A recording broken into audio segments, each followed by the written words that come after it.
Olá, tudo bem com vocês?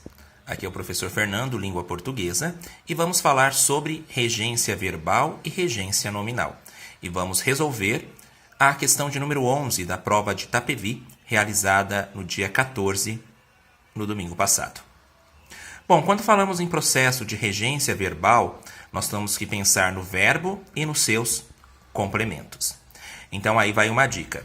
É um assunto aí bastante complexo, em que é necessário muita dedicação, analisarmos 1, 2, 3 vezes, até ficarmos aí habituados com o tema.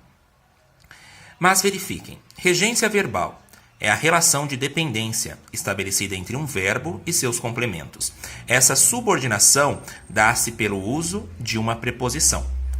Então a dica aí é que vocês procurem vários verbos e os seus significados, porque tem verbos que são escritos de forma igual, mas dependendo do seu contexto, tem sentidos diferentes e alguns exigirão a preposição, outros não irão exigir a preposição. Um dos verbos aí que destaquei foi o verbo aspirar, no primeiro exemplo aí da regência verbal. Por quê? Esse verbo apareceu na prova de Itapevi, e este verbo tem sentidos diferenciados conforme o contexto. Notem bem. Ele aspirava o ar da montanha. Verifique aqui que aspirar está no sentido de respirar, inalar. Então, se eu chego para vocês e pergunto, ele respirava, vocês irão responder.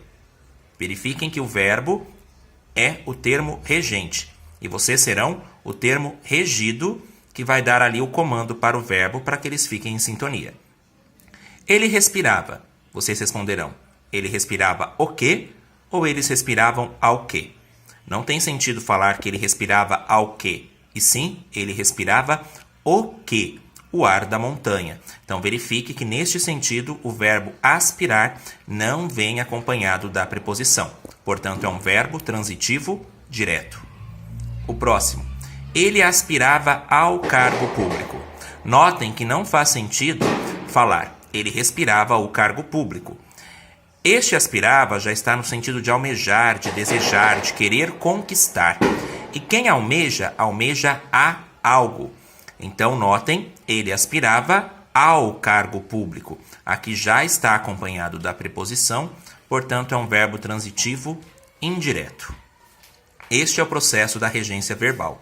O verbo concordando com seus elementos. Agora, o próximo processo de regência é chamado regência nominal, que é a relação de subordinação. Ou seja, percebam que um termo é dependente do outro.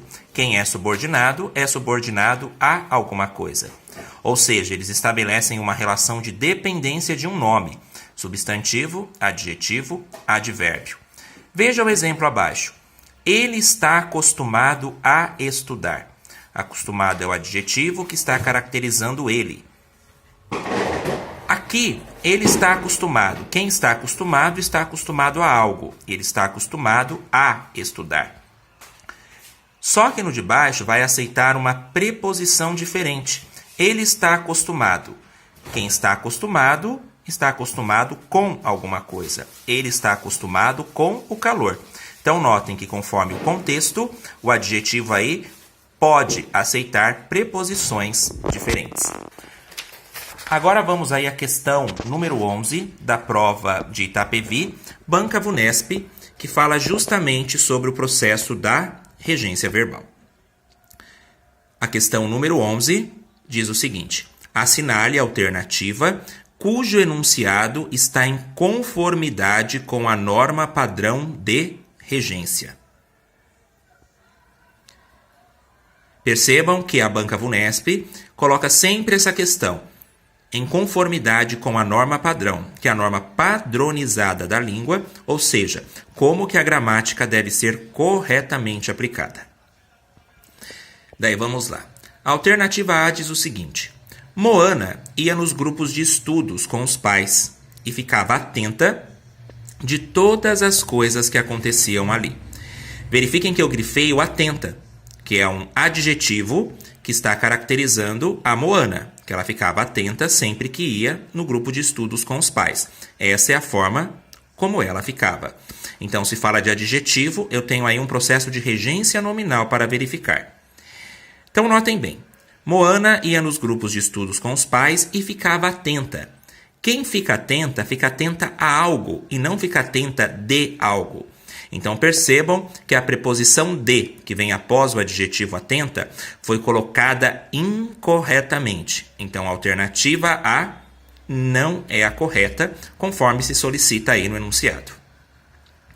A letra B de bola. Moana, antes de dormir, queria falar com o pai sobre aquilo de que mais havia gostado na leitura de O Hobbit.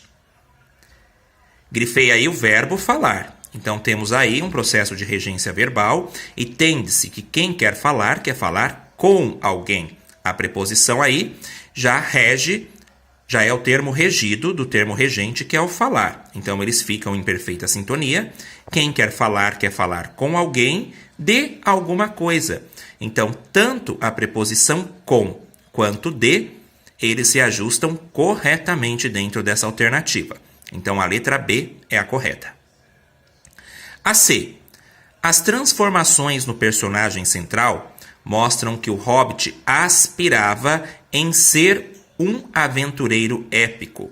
Lembram aí que na introdução eu coloquei justamente o verbo aspirar, justamente porque ele acabou aparecendo. Então, as transformações no personagem central mostram que o Hobbit respirava em ser um aventureiro épico. Faz sentido o verbo aspirar aí como respirar? Não. O correto é: as transformações no personagem central mostram que o Hobbit almejava, quem almeja a algo, e ele almejava ser um aventureiro épico. Então, a preposição aqui está inadequada e não está fazendo a regência correta com o verbo aspirar. A letra D. Quando Moana pediu para comentar a leitura, o pai discordou com ela, achando que não queria dormir. Quando Moana pediu para comentar a leitura, o pai discordou dela e não ele discordou com ela, porque parecia que ela já estava discordando e ele foi fazer companhia para ela, fazendo um processo de discordância. Por exemplo, isso aparece muito no verbo namorar, porque quem namora alguém e não namora com alguém. Por exemplo, eu namoro com a Joana. Dá o sentido de que a Joana já está namorando e que eu fui ali namorar junto. Então, quem namora alguém. Quem discorda alguém e não com alguém. A letra E. O pai pensava que Moana não estava apta em ler a versão integral do clássico de J.R.R. Tolkien, O Hobbit. Se eu chego para vocês e falo, o pai pensava, vocês irão me responder, o pai pensava o quê ou o pai pensava de quê? Então, a preposição de não está colaborando no processo da regência verbal. Então, o correto é, o pai pensava que Moana não estava apta a ler, pode ser também, a versão integral do clássico J.R.R. Tolkien, O Hobbit. Então percebam que eu tenho aí o apta, porque quem está apta a alguma coisa e não em alguma coisa. Está apta a ler a versão integral de J.R.R. Tolkien. Sim, então corrigimos aí a questão de número 11 da prova de Itapevi. Sim? Na próxima corrigiremos mais exercícios relacionados a essa prova. Obrigado e foco na missão.